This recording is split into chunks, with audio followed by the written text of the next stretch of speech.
Thank you. All right, time to let everyone in. Here we go. Oh my goodness. Oh my goodness.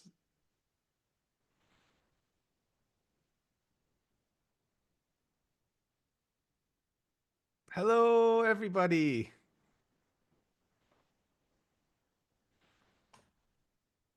Hello. Hello. See some familiar names in there. Let's see. How many people are in a row? 7. So 1, 2, 3, 4, 5, 34, 39. Very cool. Awesome. I'm going to do spotlights for myself and Amir while we're talking, but I actually recommend for anyone who's willing to, please turn your videos on. You know, it helps us see the row of smiling faces. Oh, hey, Graham. Yeah, so anyone who's willing to, that'd be great. Just to let you all know in advance the format, I have some questions prepared myself. I also solicited questions from the community, so we have some folks that have submitted questions that way. After we get through a few of both of those, we'll just open up to Q&A from within Zoom. I have the Q&A format on Zoom set up, but I'm not going to be going through those questions till the end. So if you want to submit them early, you're welcome to do so, but we'll kind of wait till the last section. I've asked Amir for an hour of his time. I have this scheduled for an hour and a half. We'll see where it goes. Amir has kids and family to live with, so I don't want to keep him all night. No. I budgeted the full hour and a half, and this is like a special evening, so no worries at all. No worries at all. Awesome. Yeah, Okay. So with all that said, I'm going to do the quick intros. So hey y'all, for those of you who know me, I'm Tyler. I'm a professor currently at UC Santa Cruz. Formerly, I taught for a couple years at UT Austin. And I've always loved kind of helping out indies and students kind of getting their first start. I met Amir only a couple weeks ago, actually, at a game conference and floated the idea to him of like, hey, let's do just a nice chill Q&A, answer some questions for students. And so with me, I have Amir Satvat, and Amir is currently at Tencent, formerly at Amazon for quite some time, as well as plenty other places, and then has been doing a lot on both LinkedIn and Discord to help people find jobs. Amir, do you want to follow up on that? Tell us a little bit more. Yeah, no, just first of all, thank you so much, Tyler, for your friendship and for this opportunity. And to each of you who, took precious time out of your days to be here with all of us. Gosh, loved games my entire life for over 40 years, 39 years, I guess, since I knew what games were and could actually play them. And, you know, as I'm sure we'll hit upon from many angles today, and many of you who follow me regularly know, because I've told this story many times, didn't actually get into games until I was 38 years old, mostly because my family lives in Connecticut. I'm very, very close to them and the Persian community that I'm part of here. And mostly because of location. I never wanted to move to the West Coast where most of the jobs were at the times that I was looking for them. And that's not the right choice for everybody, but it was for me. And so I kind of stuck to those values, did other things, and mostly health, and then eventually tech, BD, and strategy. I've been in mostly BD and strategy my whole career, and then found my way through. So I hope alongside everything we talk about, you can really feel truly my empathy of knowing both what the passion for the space is like, but also knowing, since it took me 17 years, understanding that sometimes you don't give up on that passion, but you do other things until you get there. And Awesome. yes, this is a Dave the Diver custom 3D printed and painted figure, if you're wondering. You're not dreaming in the background. So yes, I'm that much Beautiful. of a nerd. Yeah. Yeah, if we have time after, we'll do a full show us your desk toy collection. So my first question for you, you already answered kind of the how you got into games a bit, but I'd love to hear more, kind of expand on that a bit, of going from interested in games to first job that was in any way connected to games. So what was the sort of concrete steps that got you there? Was it knowing someone? Was it applying for the job? What kind of mix of ingredients got you from game interested to game job? You know, it's really, really interesting, Tyler. So, one of the jokes I often like to make to people, which is one of the things I love most about games now, is it was inconceivable to me until I was probably about 35 that I could ever be in a room where I wasn't the nerdiest person and the person most into gaming by a factor of like 1,000. And now, actually, in the industry, I've realized that there are times when I'm in a room with people actually even nerdier and geekier than me, which I love, by the way. What I mean by this is, I started out and just was super into games. Had a few family around me who were into it too, but I was especially hardcore. And I would say my entire life, probably until I graduated college, maybe at least second, third year of college, it really was something pretty solitary that even if I engaged with playing with others, the intensity of it was something only probably I knew and my parents knew. Starting in about like late middle school or high school, you know, many of you see me say, and people ask me, Amir, is this actually true? Have you really played 2,300 games? Yes, I have. I started documenting every game I played in this large spreadsheet by details, scores, genres, stuff like that. When I was a little kid, I would make like dioramas of like the Mushroom Kingdom and the characters like interacting with one another. And like, I was like really into it. But I didn't know a single person who worked in the industry, probably again until like at least my late 20s. And so that's where it all started. And then when I left college, well, certainly we didn't have any games programs back then, and I still didn't know everybody. I majored in finance. But I had realized at that point that, yeah, some people work in games. And so I started post college applying to roles. I went to Boston College in finance, I was at undergraduate business school. And there were opportunities. Thank you for the hand raise. There were opportunities. But like I said, everybody wanted me to move to the West Coast. So I was like, okay, I'm just going to keep applying to these jobs and keep talking to people. So for like the first 5 to 10 years, it was like building up a network of mostly people in talent and a few people in industry who were like, oh yeah, it's like Amir again at either A or Blizzard applying, kindly being like, oh, we like this guy, but like, hey, you got to move to San Francisco, you got to move to LA. By the time I got to my mid 30s, I felt like I was getting closer. I had now been talking to a lot of these people for a while. I wasn't being like really pushy about it, but still the location was a problem. And so I had an idea. And I said to myself, if I can't get in the front door, maybe I'll try to lateral at a big tech company because I had seen a number of people do that. And so I started applying instead to places like Microsoft and Amazon and being like, well, if I can just get in the door and get them to take a chance on me in a general tech role, then maybe I can lateral. And in short, I'll kind of end the answer to this question there. That's how I got in Tyler and everybody, which is I went to Amazon.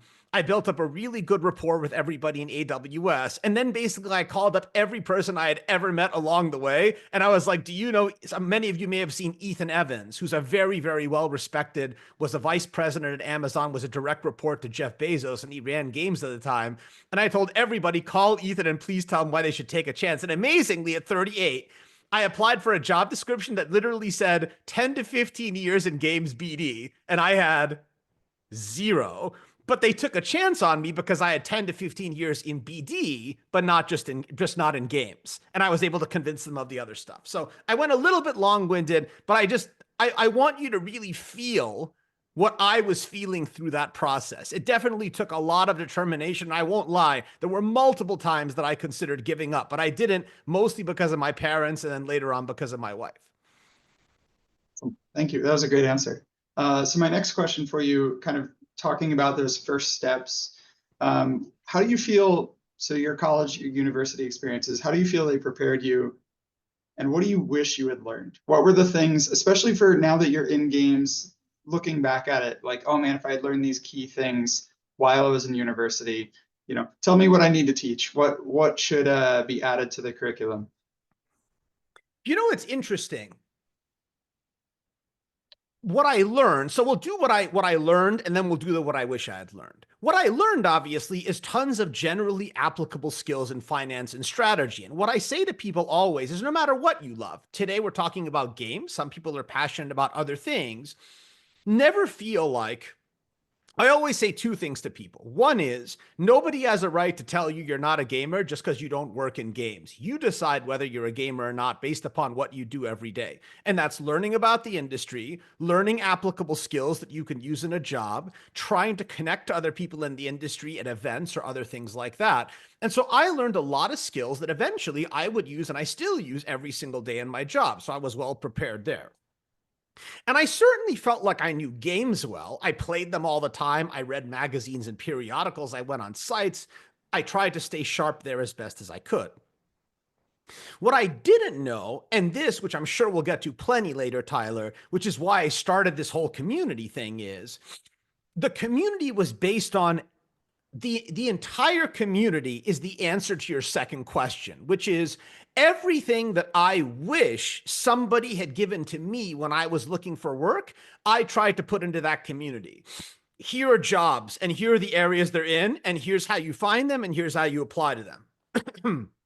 Here's a list you can put your name on so other people can find you. Here are people who can give you community coaching if you have absolutely no idea what to do. And I would suppose of all of those, the biggest one is I just wish I had understood in the way that we do for so many people now. I was about to say kids, but I don't want to sound paternalistic.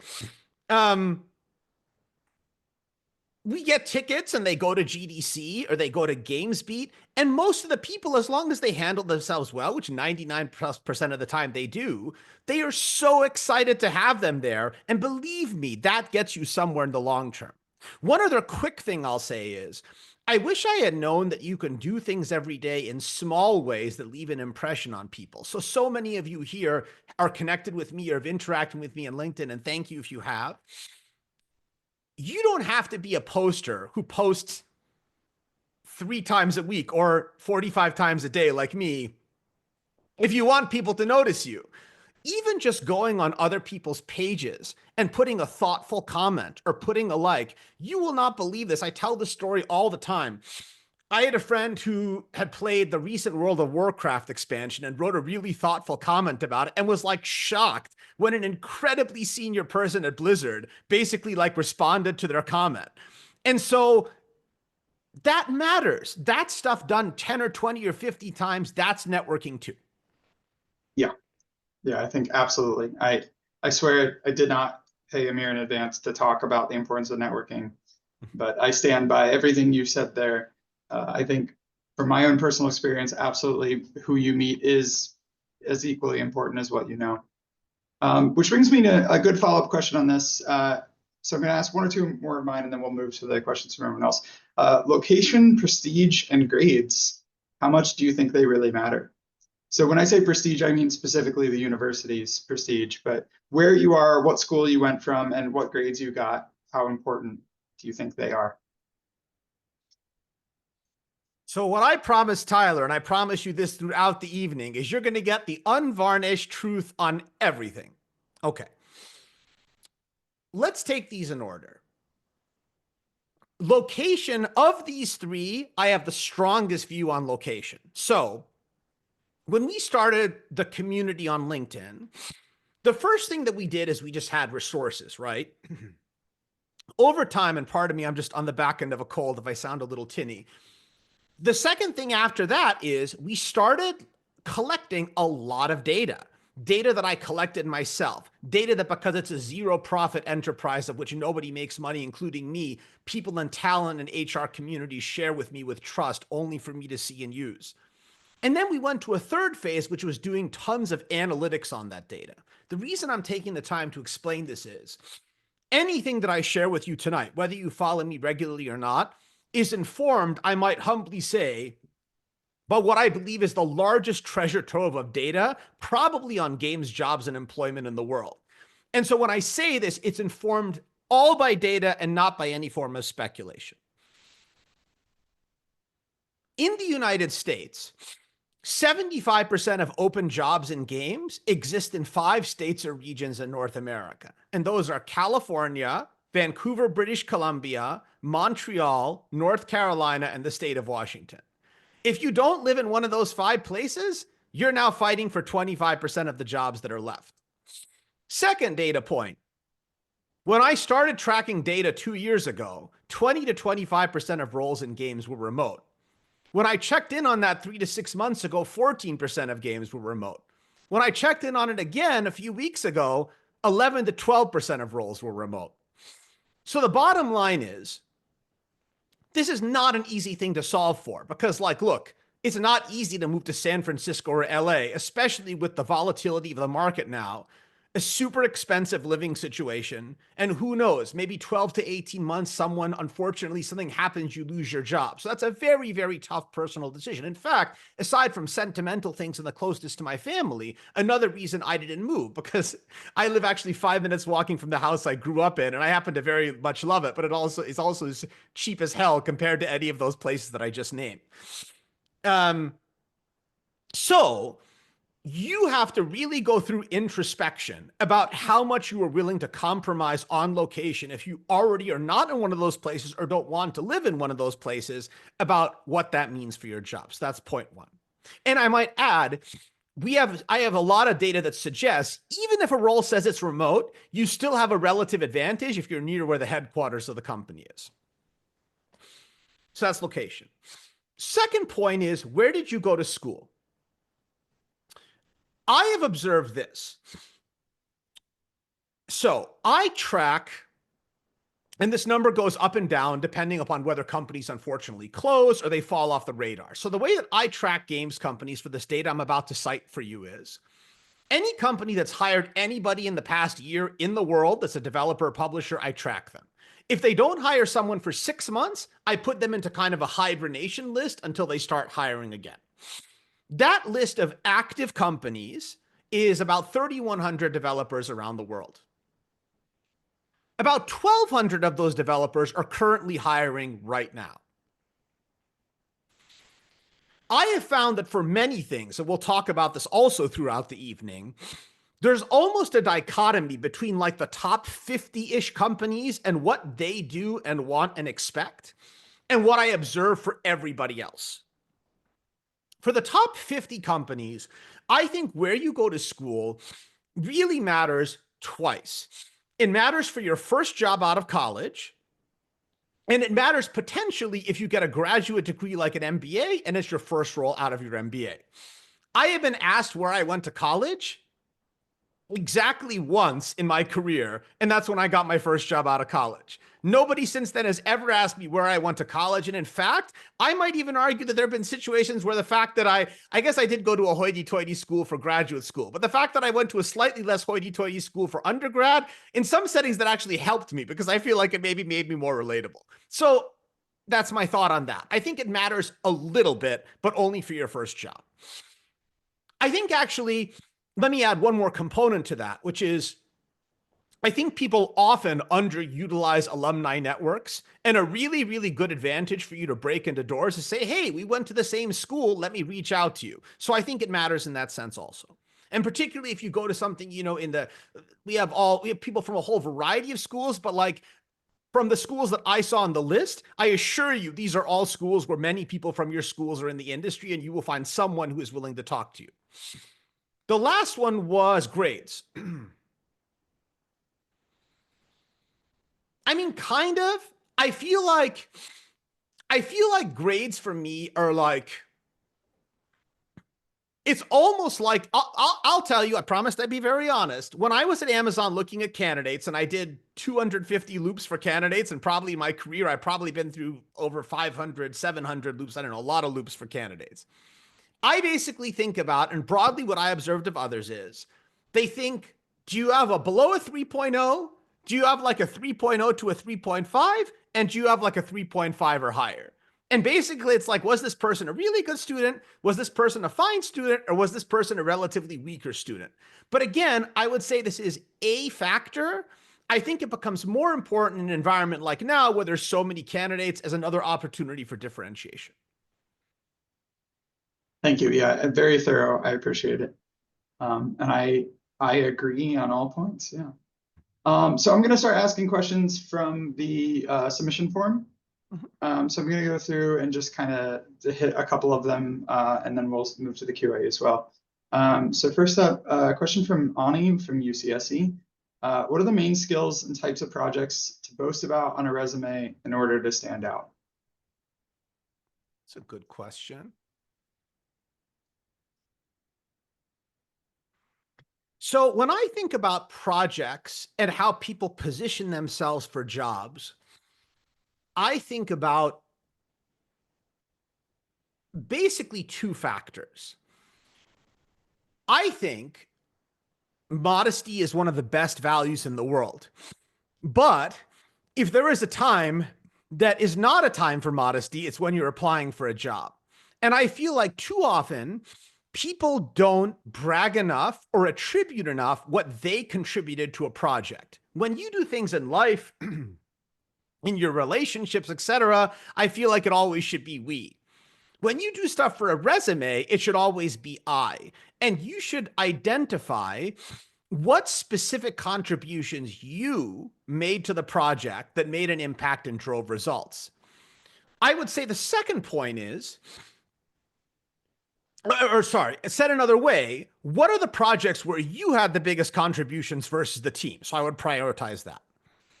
The second thing, and this is a big impact that Amazon had on me from being there for, 5 years, is Amazon is like obsessed day and night, and it's a good thing, I think. They're obsessed with metrics and tangibility and trackability. Now, I realize this is harder when you're not like 40 years old and working on projects that have X revenue and X milestones and whatever.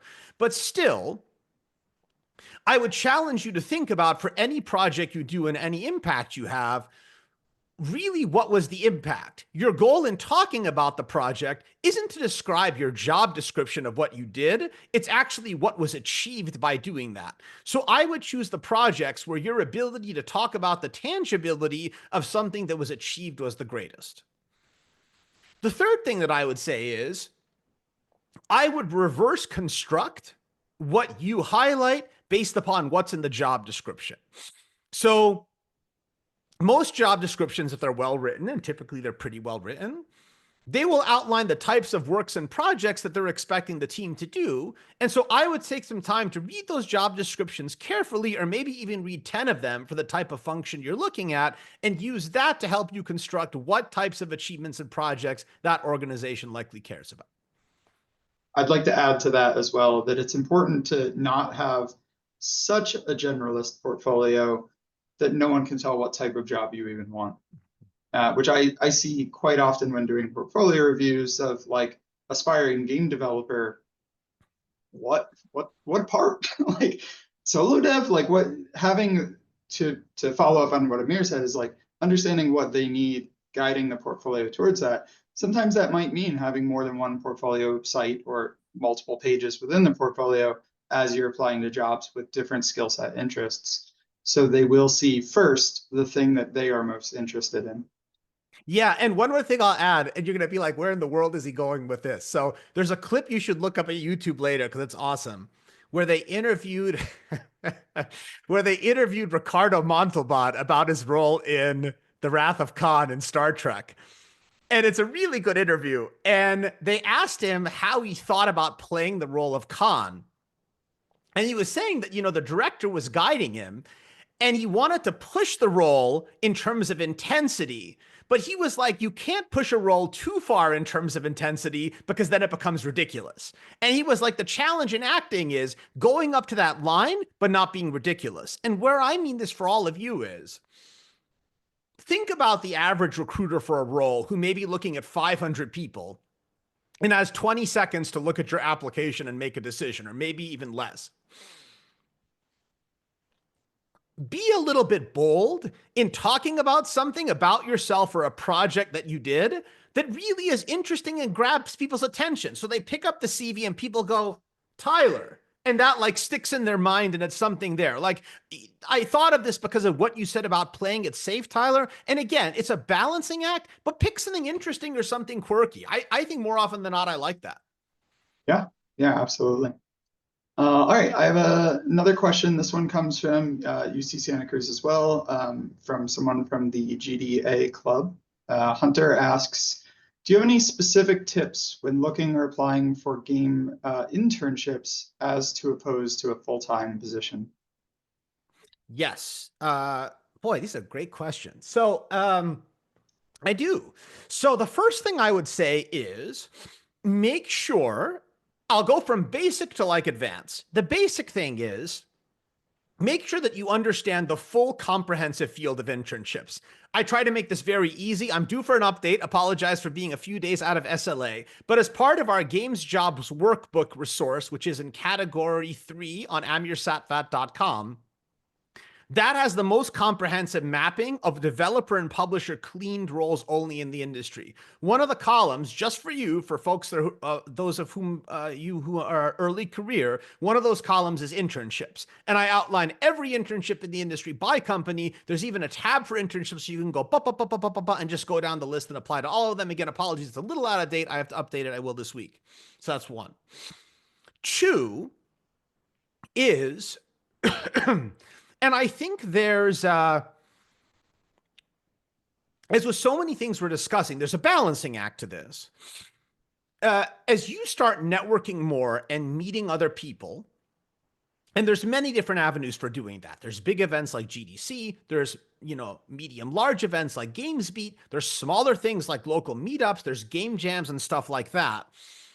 A lot of members of our community have had success finding internship or internship-like roles, making a strong relationship with someone, not conversation 1, not conversation 2, but like conversation 3 or 4, and being like, hey, do you have anything that I can do at your company?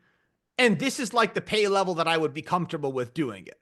I personally don't believe in unpaid volunteering for a variety of reasons, but I know a lot of people do it to get their foot in the door. Certainly, if that's an option you want to pursue, that opens up even more options. But I would say make sure you know the whole field of opportunities and have a little bit of an open mind to try doing some unconventional things. I have indeed seen that work out for a number of people. Oh, and also,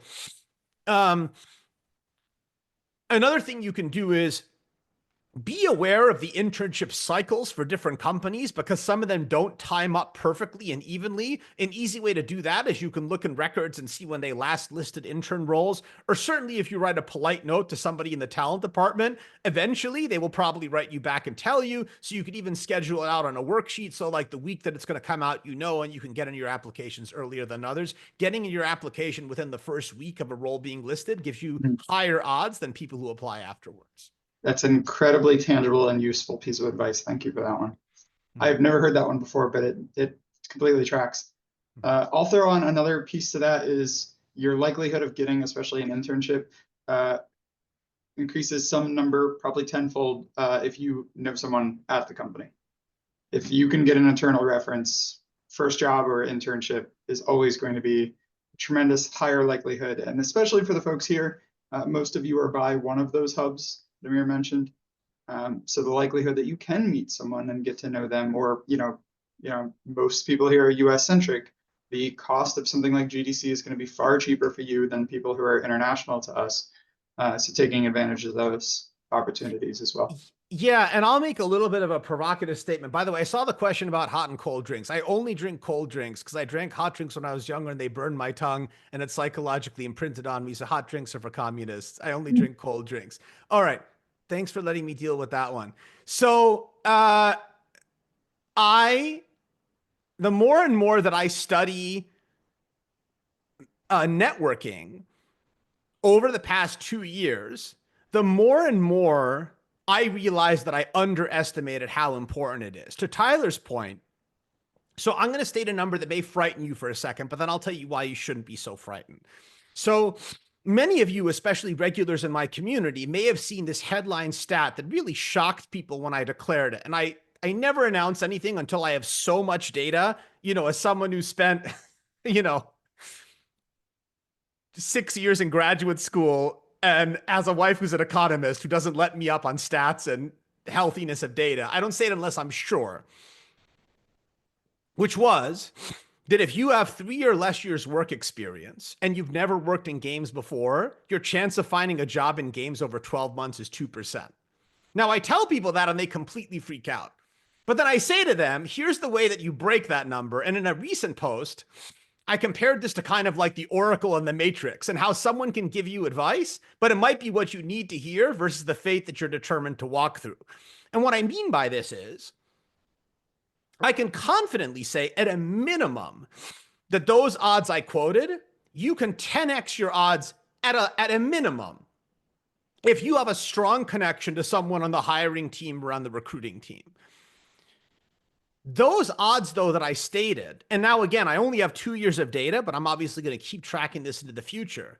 The most optimistic thing I can tell you, which is the counterpoint to that 2% number, is those numbers are not linear. In fact, my figures suggest that they're exponential, and that the longer period of time that you keep looking for a job in games and you don't give up, your odds go up and up and up because of network and multiplying effects. And so I believe, it's provocative statement number 2, I believe that the paper application with no connection to a hiring team is almost a waste of time. And I believe that rather than filling out 50 or 100 or 150 applications where your chances are near zero, you should put all that effort into networking and try to have like 30 or 40 applications that are high quality applications where you have a good chance, and put all the rest of the effort into networking. And maybe I'll just say this now in case we don't cover it in a subsequent question. This is very important advice about networking.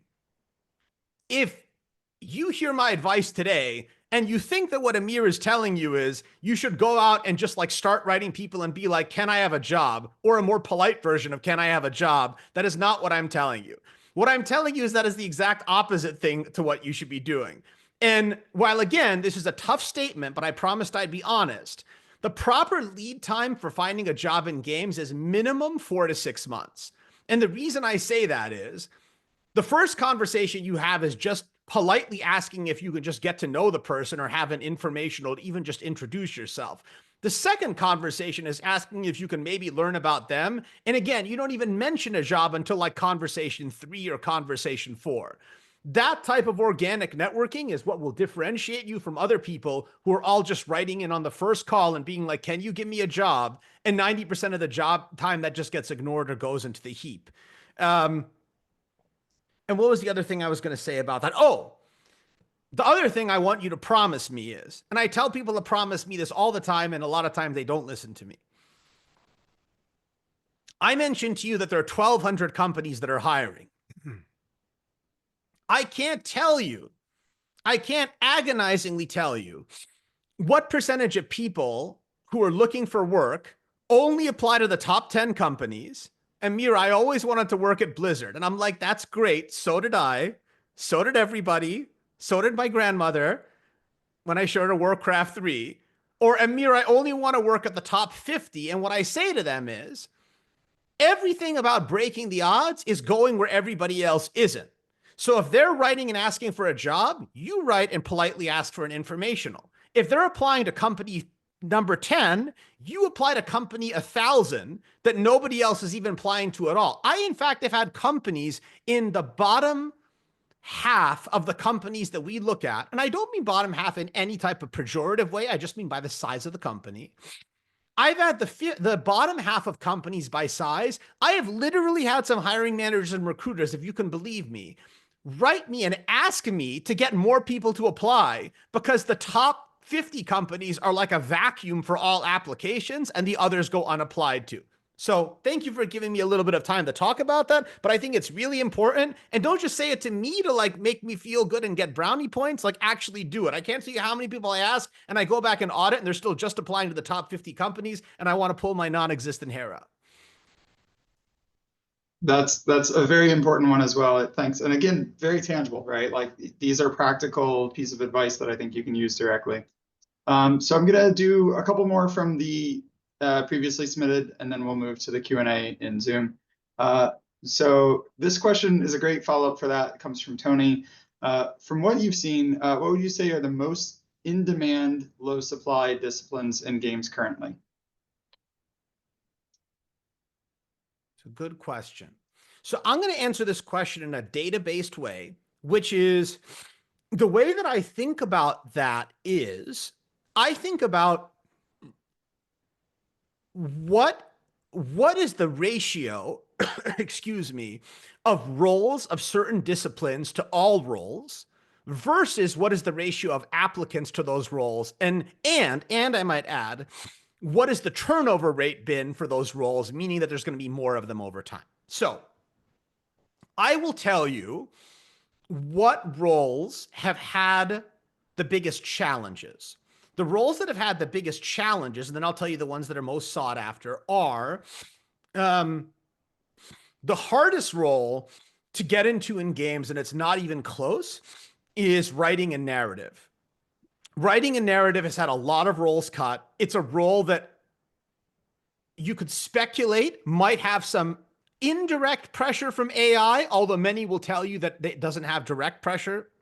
I'll leave that for you to decide.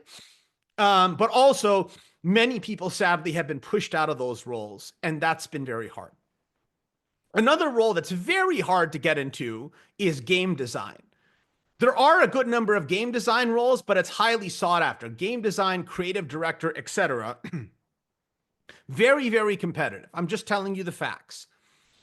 QA has also been hit very hard. And I made a post the other day on this, which was, unfortunately, a lot of the gateway roles to traditional game direction and game design have been under a lot of pressure. Another one is customer support and community, which also classically used to be a line up to those game design roles.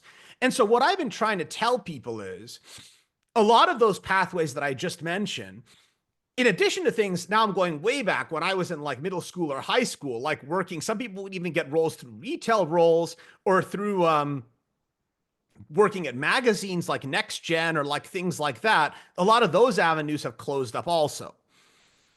So those are the ones that are really tricky. The ones that are the most sought after are what I like to call the big, well, I'll say the big three and then one other. So these three categories that I'm about to explain typically constitute about 60 to 65% of all the roles in the industry, and they perennially have very healthy demand. Number one, always, is engineering and programming. Engineering and programming is the most sought after role. It has the highest number of roles. It has good role turnover, and it has good availability.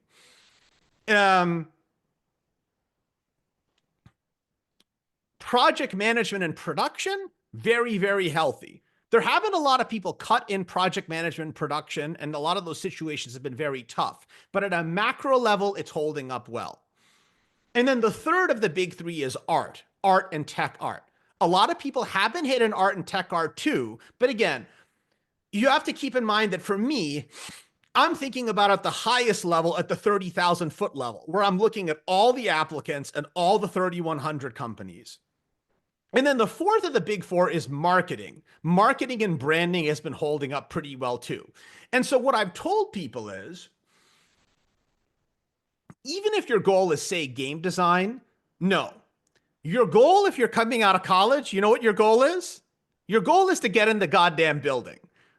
And then once you're in the building, you can do whatever you want, okay? I would literally be someone's admin and like clean their shoes if I wanted to work in games to like get myself in the building. And once you're in the building, then you can be like, well, I want to eat the caviar and I want to like do whatever. So I would say shift your thinking and move towards the categories that are more sought after. Now, I want to say one other point, which wasn't the question, but I'll go very, very quick.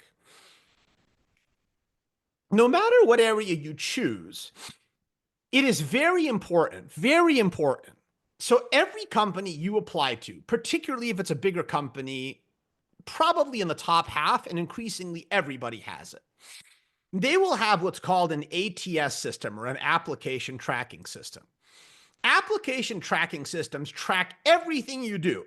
So you send an email to the company, it gets tracked. If you go to the recruiting office and you write Jane and then you go and you write Joe and you're like, I'll be clever and like that way I'll keep getting it in there, Jane and Joe are both going to know that you've written into the company. And at some point, people are going to think you're being super annoying. So that's point one. So don't try to be too clever about it because people will see everything you do.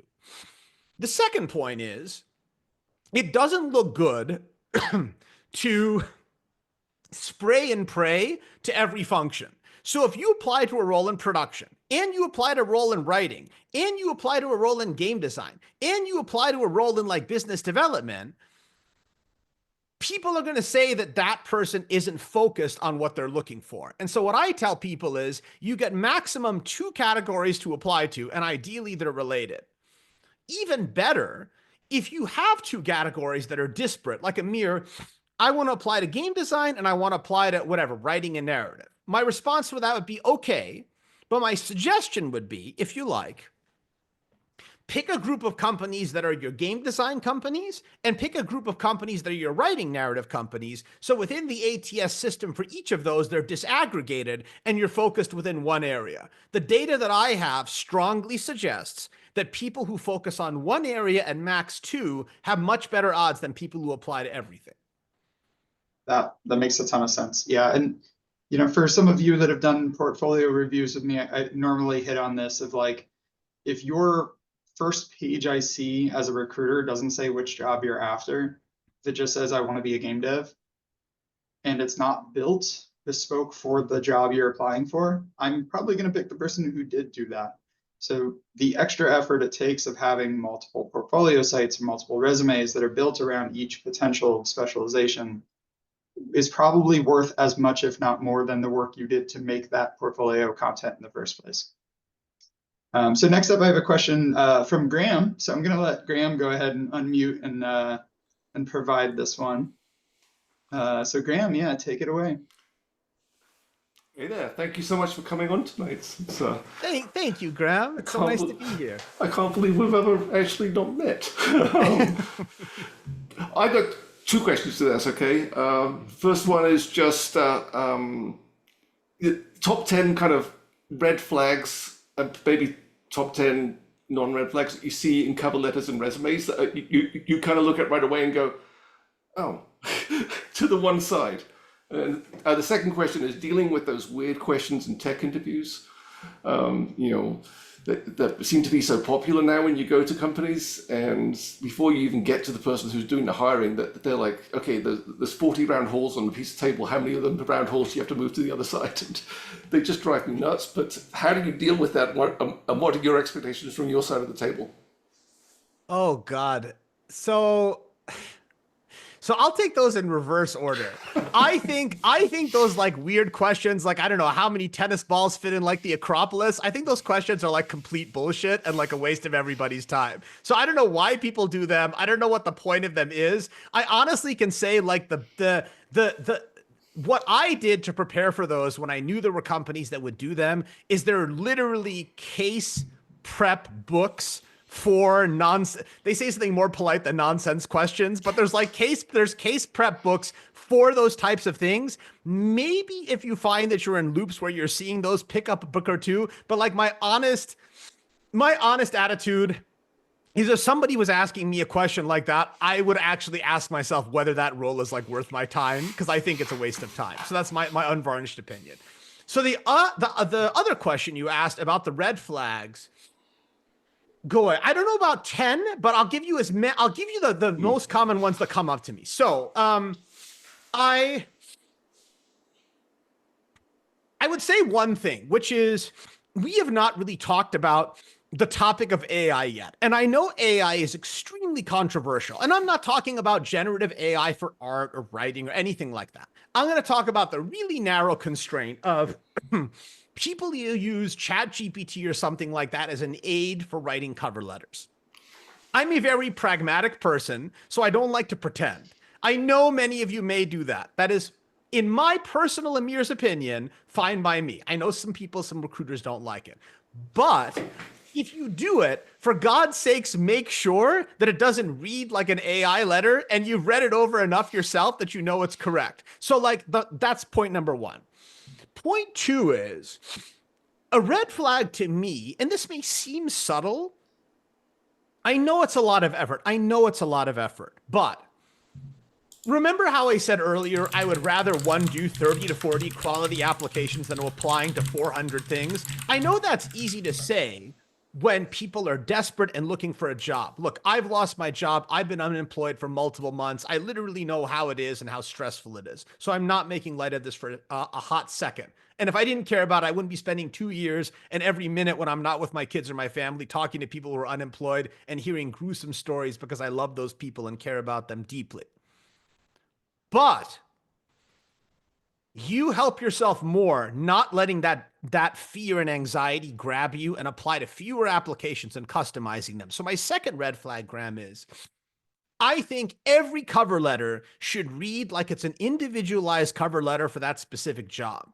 And so the first thing that I look for is, are there 2 or 3 or 4 things in this cover letter that make clear to me that this was written for this specific company?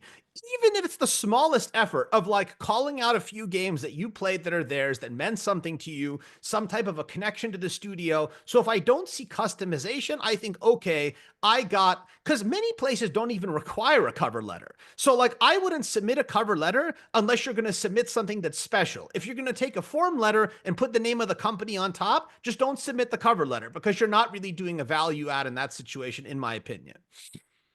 The third thing that I would say is I get a red flag if, and many people disagree with me on this, but I always have said, unless you literally won the Nobel Prize, your CV and your cover letter each should not be more than 1 page long. You should be concise and you should really highlight the things that you've done because realistically, at some point, people will run out of juice and they won't read any further than that. Let me pick maybe one more. I suppose I would just simply say, like the Wrath of Khan example we used before, I think you really do want to brag on yourself and you want to be very confident, but I think there's a line between very confident and being arrogant. And I would say more often than you would think, I read cover letters that go over that line and sound very arrogant. One of my favorites, and forgive me if you've ever used this, I'm not like putting the Sauron stare on you, but when people are like, oh, I'm like the next whatever, I'm the next like Hideo Kojima. It's like, for God's sakes, like calm down. Like, you're not, like, maybe you are, but like, don't say it in your cover letter. So like, those are a few ideas. Those are excellent. Thank you so much. Yeah, you bet. Alrighty. So we've got a lot of questions in the Q&A. I'm going to ask that you all, if you can, there's the little button there, Q&A at the bottom of Zoom. From there, you can thumbs up the questions that you want to hear. That way I can just start going through in order. And if we run out of time, we can try to get the ones that people are most interested in hearing. I will say, I feel like you hit a lot of the topics I had from the pre-submitted questions as well. If someone has not gotten their question answered and they submitted it earlier, and you feel like you still need it to be asked, just go ahead and put it through the Q&A in Zoom as well. I think at this point, we've covered a lot of the topics. I'm going to ask one more that I have that just I think is very relevant to this, which is the sort of my favorite phrase for this is the T-shaped dev, but the idea of generalist versus expertise. From your data and from your experience, how much does being a generalist help or hinder? And you've kind of touched on the specialist spaces, but I'd love to hear more of the broad stroke skill set. Is there a way to make use of that and to really prove that, like, hey, I'm an artist, but I know how to code, and I've done design work, and have marketed my game. How do you leverage that? It's a great question, Tyler. I think this may not be the most satisfying answer, but I think it's the most accurate answer, which is I really think it depends. And I'll give this answer, which perhaps is satisfying, which is I think one of the greatest skills that you acquire just over time and from studying the industry and looking at different companies. And this is again why really I feel like if you take away only 2 things from this entire time that we have together, number one is that mentoring super matters, and mentoring and customization of what you do in fewer situations really pays off multiples. If you take away a second thing from the talk, it's that going outside that top 50 and understanding the wide range of opportunities that exist in the industry not only helps you statistically, but helps answers Tyler's question. Because, it is amazing the diversity of jobs that exist in video games. they're teams of people of 3 who are trying to make little games and just get them on Steam. There's small teams of people who are making games on Roblox. You could be on a place like COD that has like over 1,000 people just in like a single department doing one little thing. So there's like a lot of different ranges. I think that over time, and I know this seems eccentric, but I am um uh I am a little bit compulsive about how I organize things. And I encourage you to let the way I do it rub off a little bit on you, which is, if you don't already do this, not for every single person, but for anyone that I have like certainly at least one face-to-face conversation like this with, even on Zoom, I keep a Word file where I write down important things about them. Things that matter to me. How many kids do they have? Do they have like a dog? What games do they like? What did we talk about the last time we were together? I think it's a nice way, in an authentic way, to add a really personal touch to show somebody that you cared to like listen to them and to learn about them. I do the same thing for companies. So if I talk to a company, I'm like, oh, I talked to company X. Company X organizes itself this way. They have small strike teams that do X, Y, and Z. And so having a really broad base of general skills helps. And so, like, all the networking stuff that I talk about, and again, I know the end goal of all of this is to get a job. Believe me, I do. But the networking is also a lot about information and about taking all these things down to match yourself in the right way so you can max your odds. So I would say, Tyler, the answer to your question is, I think the real answer is understanding and researching the space and a wide range of companies and understanding which ones want the general skills and which ones are more specialized. And while some stereotypes have some truth to them, like the bigger a place gets, probably they want you to be more specialized, and the smaller a place gets, generally they want you to be more generalized. I've seen those rules break as well too. So I think understanding that maybe is the real answer. Yeah, absolutely. I'll say, as a person on the smaller side running a studio, I absolutely look for what would be described as a T-shaped dev, someone with a generalized understanding as well as some areas of expertise. And I think that it is important to understand, the smaller the company, the more likely you'll be wearing many hats and you'll be utilizing that broader skill set. So as Amir said, moving down that list, you look at a company that's 5 people making a mobile game. If you're going to be the 6th person, you're probably going to do a lot of stuff, right? You're going to learn QA, you're going to learn marketing, you're going to be talking to the community directly, because at that point, everyone's part of the community management. And like, yeah, most of my career has been spent in that space, because I will also add to this on a personal level. I didn't like AAA because I didn't like doing one thing. I'm way too ADHD to do one thing for 8 hours. And I need the ability to, spread out. And if you find that you personally as well are someone who likes doing a lot of different things and kind of, juggling all those different areas, I would recommend starting at the bottom of that list. Look for the smaller companies. You will be happier there as long as the culture fits. Okay, so I'm going to move to the Q&A questions, going in order kind of the upvotes right now. So the first question is from Alexis. Thanks you for your time and your effort. So the question is, I'm a designer who's applied to over 360 jobs with a grand total of 2 interviews, despite my portfolio, great network, prior internship, and not looking great.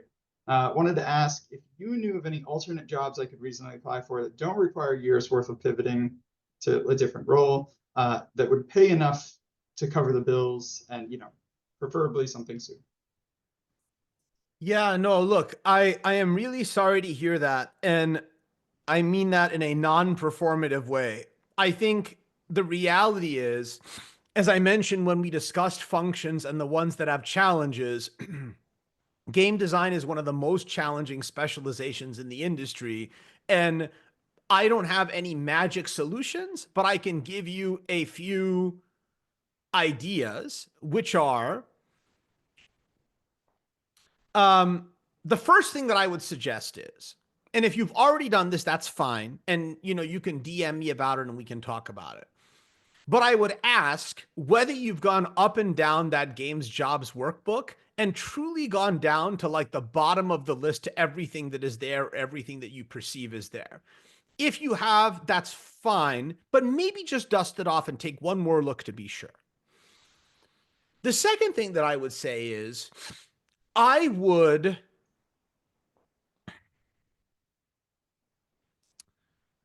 you know, I might consider, because like, when someone asks me something like that, I always give everybody the maximum benefit of the doubt. And I'm going to assume that anything that was obvious you've already done. So I will only suggest this one unconventional idea, and then we can talk about others. I might think about whether you might do the conglomerate play that I did at Amazon and start seeing if for the skills that you have, whether there are other roles not in a games division where you could convince someone giving you a shot. And I say this because um, I have seen a number of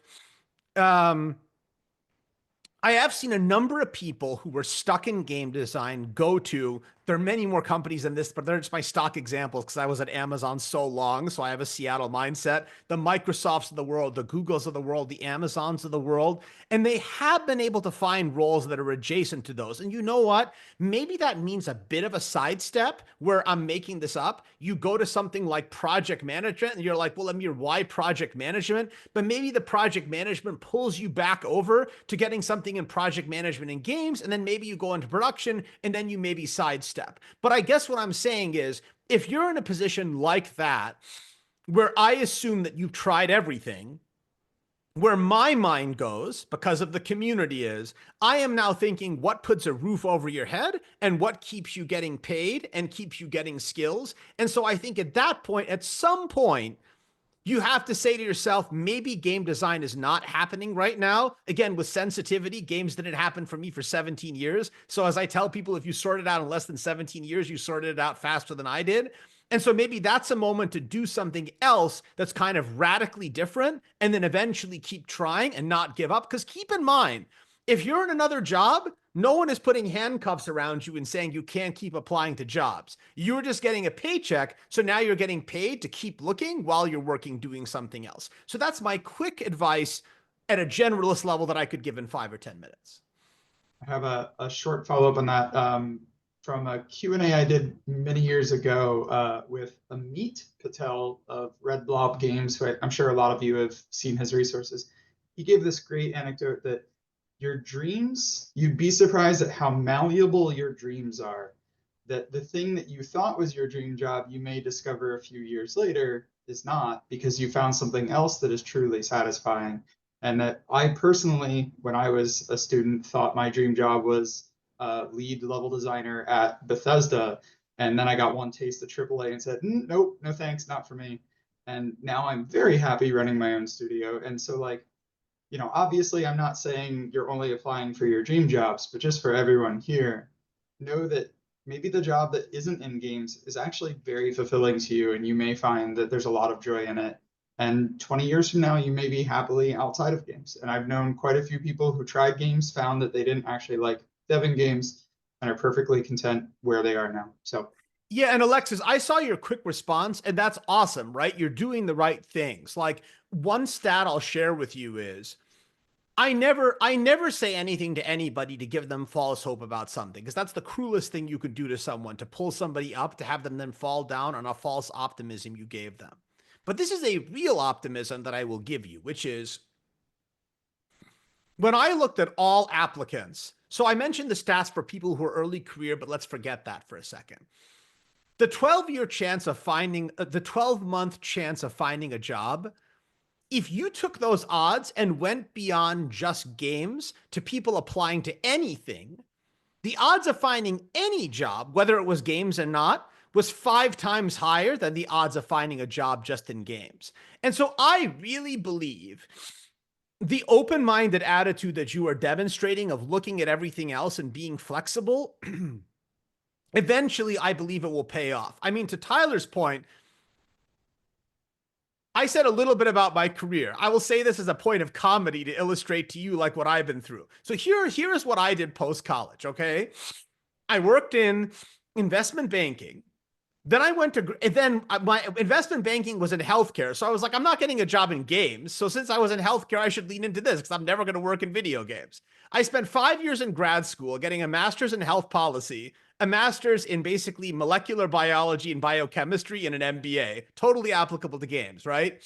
Then after that, I worked in healthcare BD and strategy. Then I worked in tech BD and strategy. And then I finally worked in games. So like, if you're talking about like sidestepping, I assure you, very few of you will ever be doing sidestepping that is as extreme or ridiculous as what I've done. But I never gave up the whole way. And like, honestly, I could give you some nonsense interview reason for why that happened, but the real reason that happened is I was trying to pay my expenses to get the best job that I could in that moment, and I was trying to gain skills that I thought could help me in my career. And I feel like if you do that and you have a healthy mindset about it, I really believe eventually you will come back to it over time.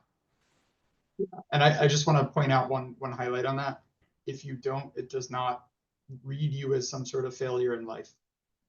There are so many people, especially in games, that did not start in games, and games was not their original focus. So don't think your life only has meaning, or your career only has value if you make it back to games. If you don't, you don't. And I just want to, I think the pressure of like, I must do the thing I got my degree in, especially, I don't personally think it's as important as some people treat it as. Every 5 years, you'll realize that the stuff that you thought was so important really wasn't important. When I came out of college or was going to college, you think, oh my God, I failed because I didn't get to X school. And then you realize 5 years later, well, basically nobody cares.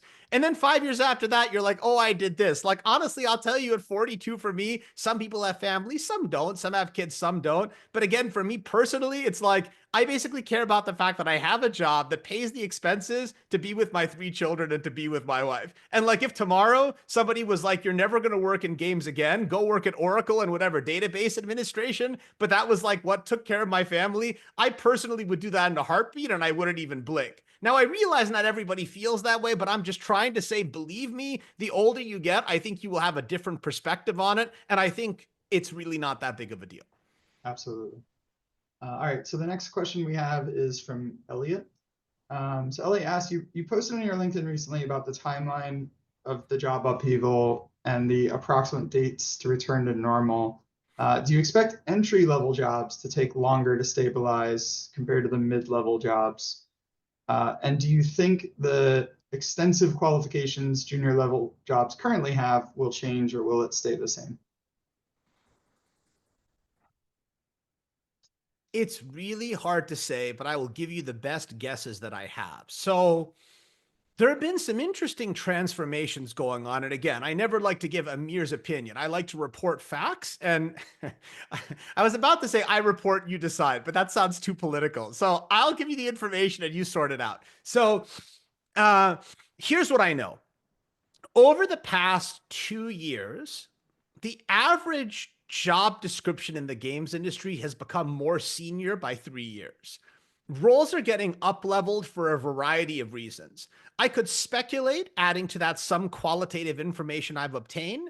I think a lot of people who are unemployed are down-leveling their expertise because they want to find employment. I think a lot of employers are perhaps, in not a malicious way, taking advantage of that because they can get more qualified people for the same pay level. So I think that's one phenomenon. A second phenomenon that I should note, which indirectly answers your question, is a number of you may have seen that I made a post the other day, which is I did 2 major studies over the past 6 months. One study was I mapped every single games role in the world by what city it was located in or whether it was remote. And the second one, which I in fact completed this week, is I mapped out where, to the best of my knowledge. Now, again, some of this is hard because some of the layoffs that happened, it was like a block reported layoff at a parent company, and you don't know exactly where it's located. But I have some information, a good amount of information that's better than everything that's entirely public. So I took all the information that I basically had at an aggregated level, And I looked at where the layoffs happened over the last 3 years.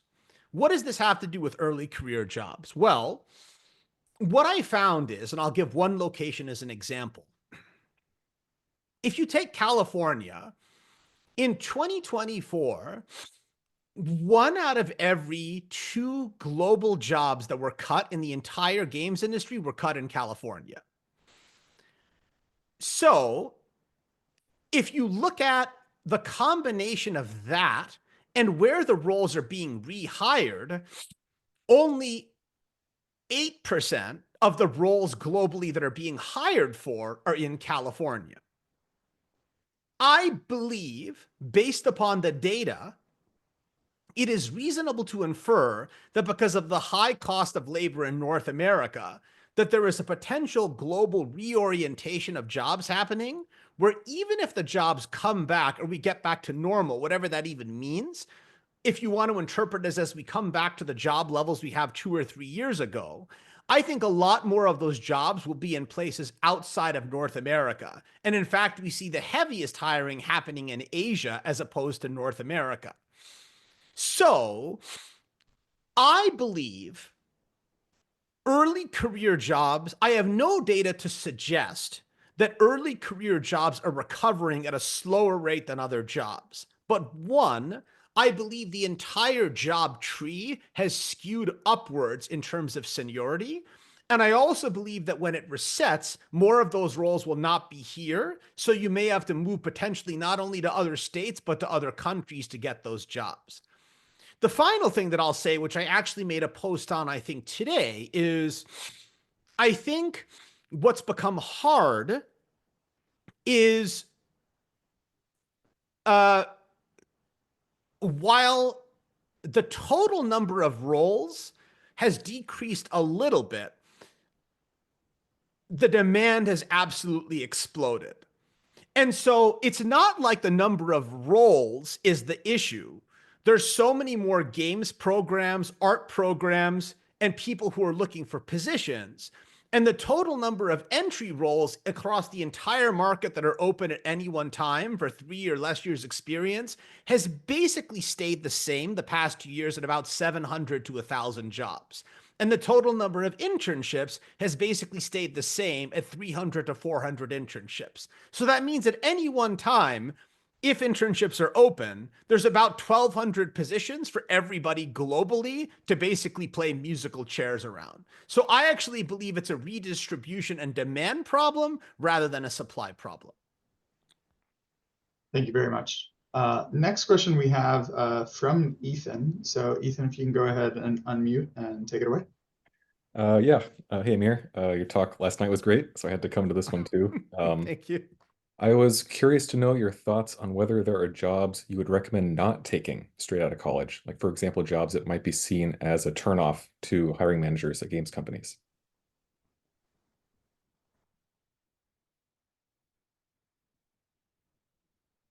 I'm thinking, I don't think so. I think the closest thing that I can think of to that, it used to be 10 or 15 years ago. What people who are much smarter than me would tell me is, well, you shouldn't work in like banking or like McKinsey or like Ernst & Young. But I don't even feel like that's true anymore, because I feel like in a lot of companies, in fact, the commercial people run the show and like they want people who have those types of skills.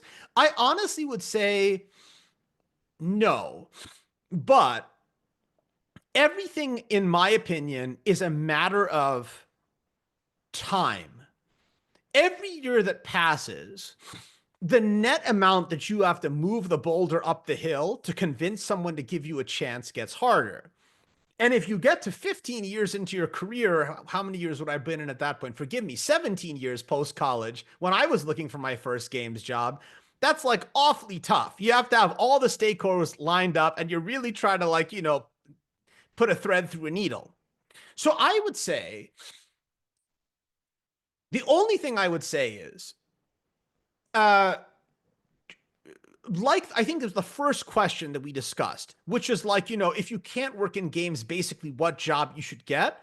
try to make it as closely related as possible. And as you heard me say, Ethan, last night, one takeaway I had from last night's talk, which I think is now applicable also, is Tyler, I think one of the things we don't do great as an industry, and I have to figure out a way to make something really good like this, that's like a takeaway or a PDF or something, is I think we don't do a good job giving people equivalencies of what qualifications equip them for what job. So for example, when we were talking about, well, if I can't get a job in game design, what else do I do?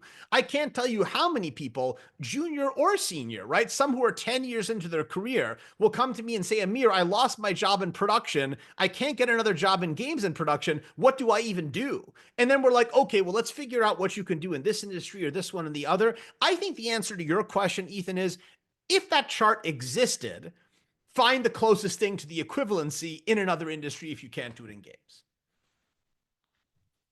Very good. Yeah, thank you. Okay, next up, we have a question from Sam, and Sam is also going to ask the question. Go take it away, Sam. Hi, Sam. Awesome. Hello. So I'm asking this coming from the perspective as a student who works with other students on career advising. What sorts of things can students do to help their careers that universities might not teach them? What can university career services do to better help their students? How can students suggest things? Like what things should students be suggesting to their career services that would be useful for them to do through maybe the career services funding, etc. I'm curious your opinion about that.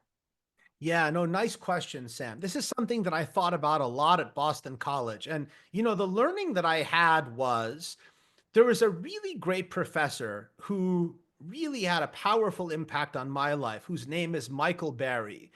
And he is a professor in the School of Management there.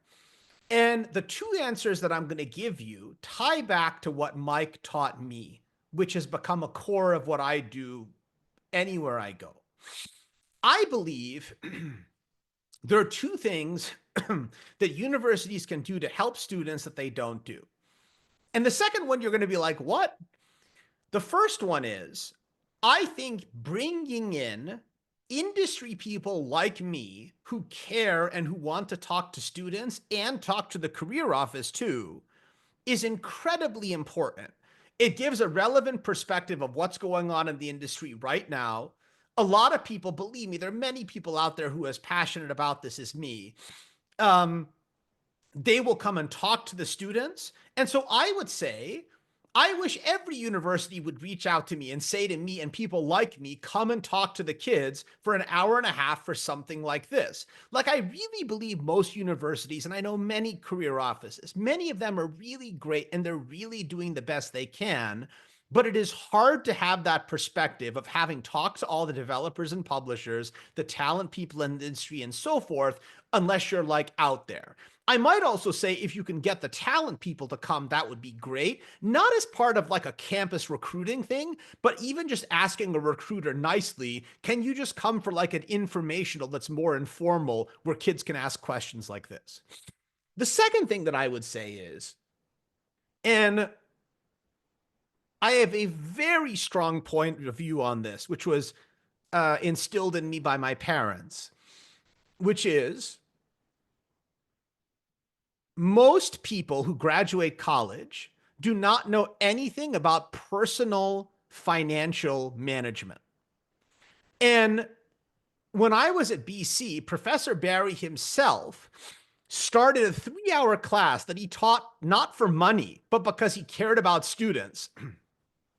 And originally they were going to put it in a 20-student class, and they ended up having to put it in the largest auditorium that had like over 300 people because everybody wanted to take this.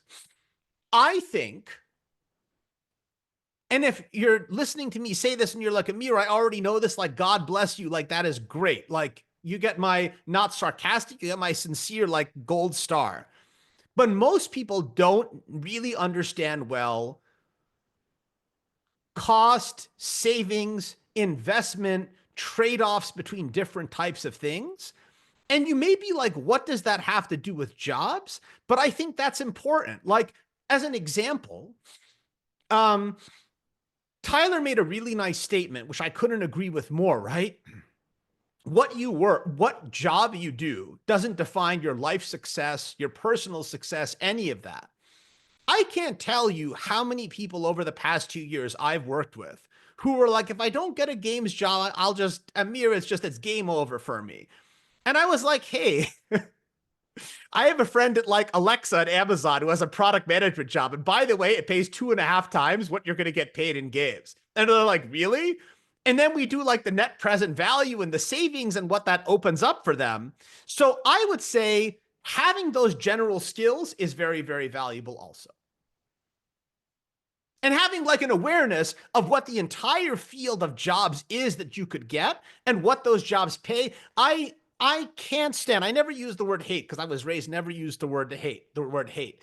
But I strongly dislike that we talk about money is such a dirty subject in this country. If you go to other parts of the world, they will openly disclose for every function and every role how much money everybody makes in every industry, and it's not some dirty secret. If I could, without ruffling a lot of feathers, I would just put out a spreadsheet that would list salary information for everything, but I can't for a variety of reasons. And so I think knowing that information is very powerful and very important too. I just want to add to that as well, that if you make especially a crap ton of money, game dev hobbyist is a real thing.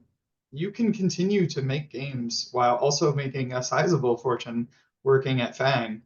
Nothing's stopping you, right? I've known quite a few folks who come to game jams that we've hosted that are completely outside of games. They have no interest in getting a games job because the hours are terrible and the pay is terrible.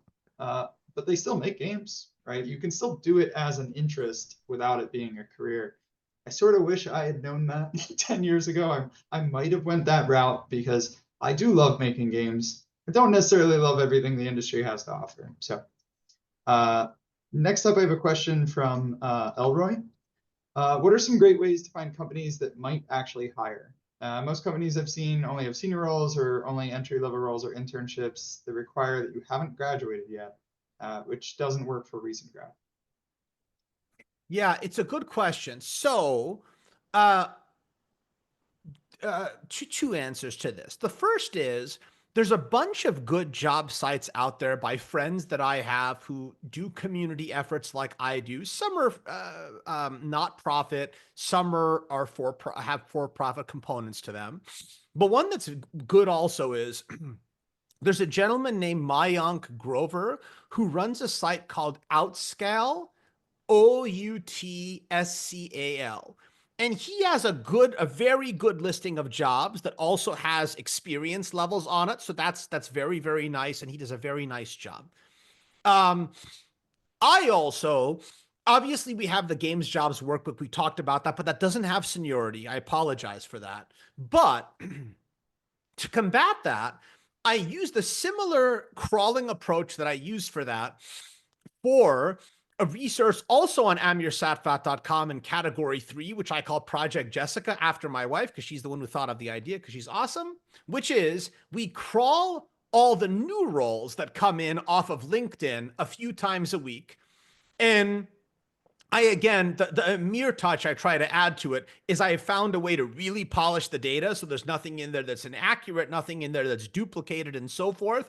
I am in the process of highly semi-automating that and also adding seniority to that. So give me a little bit of time. And then eventually in category 3, we'll have that. I think between my resource and Mayank's, and like, let me be very, very clear, everybody, right? I don't do the community thing that I do for any reason other than to help people. If I could, and I only put my name on it because, again, data, I'm a data wonk. Data suggested that branding was more effective than just calling it like community game site, like the branding with the Mario and everything. Like, believe me, this whole song and dance, it's all about just getting more eyeballs and helping more people. So I have no pride of you coming to my site versus going to some other site. I'll even give you a few more. You could try Games Jobs Direct. Oh, another one. There's a site called Game Dev Map that has a listing of where all the studios are in the world. So like there's tons of things like this. Use them all. Like they're all good things to use in concert. I do my best to make our whole little universe complete, but there's a lot of other good stuff there and you should use it. Yeah, I don't know, to the question in the chat, I don't know if game dev map is still updated. I've sent so many pestering messages about studios that no longer exist or have changed locations, and have not seen updates. Oh But no, no, I talked to him about that. The person who creates that, Tyler, I talked to him. I think for a variety of reasons, he had to slow that down for a little bit, and it was also being because he also does it for no money. He's kind of Yeah. figuring out a little bit of a retooling. But there's another good. site as well that has come up, and my understanding is they are trying to get that back to more regular updates. Yeah. Awesome. Yeah, good to know. I've always loved game dev map as if I'm traveling, I want to see what studios are there, just because I can't just go on vacation. I have to actually look for studios too. So the next question we have is from Gloria. Gloria is going to ask the question. Take it away, Gloria. Hello, can you hear me? Can hear you Hi. great. Hello. Hello. So I had a question specifically. What's one piece of advice you would give everyone in here that are aspiring game developers and artists who might have a sense of imposter syndrome, especially when they're in like the application process and or interview process? Because I know, especially as college students, it can feel like daunting applying to a job posting that has like 100 different other applications who may or may not be in the game industry. And then a kind of a second part to it is, how do we network and talk to people in the game industry in a way where we're like confident in ourselves and in our capabilities, particularly in like an in-person setting like GDC, because the more face-to-face it can be, the more intimidating it can be. Yeah, no, totally fair questions. For the first one, I would say, you know what? Imposter syndrome isn't a bad thing. I have imposter syndrome every day. Like imposter syndrome, when I was a kid, my mother called that humility. And I think like imposter syndrome just means that like you're not full of yourself most of the time. And I don't think that's a bad thing. And so what I can tell you is, and maybe this relates to your second question as well, 95, 99, almost all the people I met in the games industry are really low key, sweet, humble, kind of down to earth people. Even many of the big names where you'd be like, oh my God, like one of the like some of the greatest thrills in my life, like meeting like Todd Howard or meeting Will Wright and so forth. And it's like, it's really not a big deal. It's like, it could just be like walking up to like your uncle and just like asking them how I'm doing. So I would say really internalize that,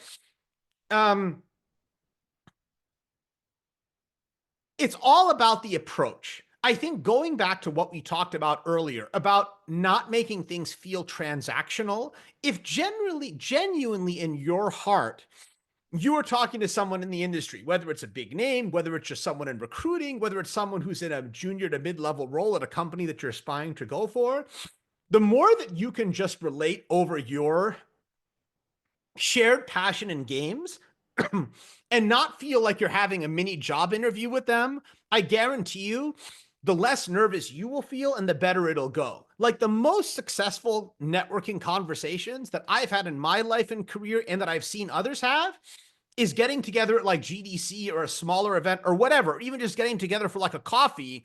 And it's like literally 80% of the conversation is you talk about like BioShock. And it's like not about like anything else. So I would say keep it casual, keep it loose, don't feel nervous. And at the end of the day, people want to work with likable people that they enjoy talking and having conversations to. And I don't mean that in terms of like a social club and exclusionary thing. I mean, just the more that you feel relaxed, it'll show to other people. In terms of other applications, I would just say, and again, I don't mean to keep going in circles, but each time we go in the circle, I try to pick a little bit more moss off the ground and add to it. This whole thing that we've been talking about quality applications and making sure that you have stuff that's really well tuned. Anything in the world now, any major thing, job applications, college applications. I saw a super interesting study that basically said, if you take all the colleges in the world, for example, and you whittle it down to people who actually have like an appropriate level, rough SAT, grade point average, and so forth for that school, basically the acceptance odds haven't changed in like 20 or 30 years. What has changed is everybody is just applying to a lot more places, and many people are applying to things they're not qualified for. So I wouldn't be daunted too much by the 100, 200, 500, whatever it is. The real question is, if it's, I'm making up again a function, a production job, do you have the relevant projects, education, and things that are on that application for the role? If you do, I guarantee you that even the paper level application rate and acceptance rate is much higher than what it looks like on paper. So I would internalize that, focus on applying to the right things, and eventually things will pay off either in that games job or maybe in another non-games job. Wonderful, thank you. All right, we have one last question from the community from Thomas. I'm going to go ahead and ask it, and then I have a final question. Oh, Thomas? I was saying thank you, Gloria, for your nice comment and messages. Yeah. Thomas, do you want to do your question, or should I? Yeah, I can go ahead and do it. Okay, go for it. Yeah, thank you so much. Just simply, what are your thoughts on freelance work, and how's the landscape looking like for going the freelance route? It's a good question, Thomas. You know, I'm happy this was asked, and Ethan or anyone else who was there yesterday knows that this came up then, and with good reason. Increasingly, I get a lot of questions about freelance work and contractor work. And what I would say is, it is a more interesting and open environment than ever, but I think that the caveat that it comes with is what you want to do it for. So when I think about anything that's not traditional, freelance work, contract work, trying to make like your own game even. Some people, I'm using this as an example, even though it's not early career, but some mid or late career people do like consulting services. They open up stuff like that. If the goal is to make a little bit of income while you look for other roles or do other things, right? It's kind of like a bell curve. You could have a very good shot at doing something like that for those purposes, or making a little bit of money that helps with expenses or helps get you going. I think that for making it a total replacement for a full-time job, I think the odds are very competitive, because I think a lot of people are obviously thinking about those alternative options. And so I never like to step over my skis for something that I'm not truly expert in. But I promise you this, Thomas, because there's been a lot of interest in this topic, I will take it as a takeaway that is some content on the channel or a LinkedIn audio event or something like that. I will get you an even better answer, or we'll talk to someone who's had a lot of success in that area. But my limited knowledge tells me going up the mountain to full-time job role replacement, unless you have at least like 10 years experience and significant expertise in something, I think that that can be very difficult. Yeah, I can speak a little bit to that, because my first 4 or 5 years was all contract work. It sucked. I figured out after we did it, the first contract we did, we made a full game on a contract, and we ended up working for approximately $6 an hour. And it was the only way to compete with countries where that was a reasonable rate. So, you know, living US expenses, but have to compete with places where that's not the same. Because until you have a portfolio and you have a lot of reviews on freelancing related websites, you kind of have to suck it up and do terrible work for a period. Nothing has changed there in terms of like finding work on Upwork or Fiverr or Freelancer, anywhere like that. You end up taking all the worst contracts till you get that good review score. You bend over backwards for the worst clients ever because you need that positive review score. Eventually you can get to the point of a good co-dev relationship. So yeah, it's tough, but it is possible. So I'm going to end. Tyler, I beg your pardon. If I could just say one thing before you end, I just wanted to quickly say a thank you to everybody. And one thing that I always say when we do these sessions, you know, is I always want to leave everybody with a very realistic sense of help, because again, I never like to disappoint everybody. So to anybody who's here, right? You can definitely, I am definitely there for mostly high-level questions about the site. I appreciate everybody's understanding that genuinely I say this not as some type of strange humble brag, but so you understand why I can't take even more inbounds. Like a typical low week even, I get probably 1,000 inbounds just on LinkedIn. Sometimes I get even much more than that.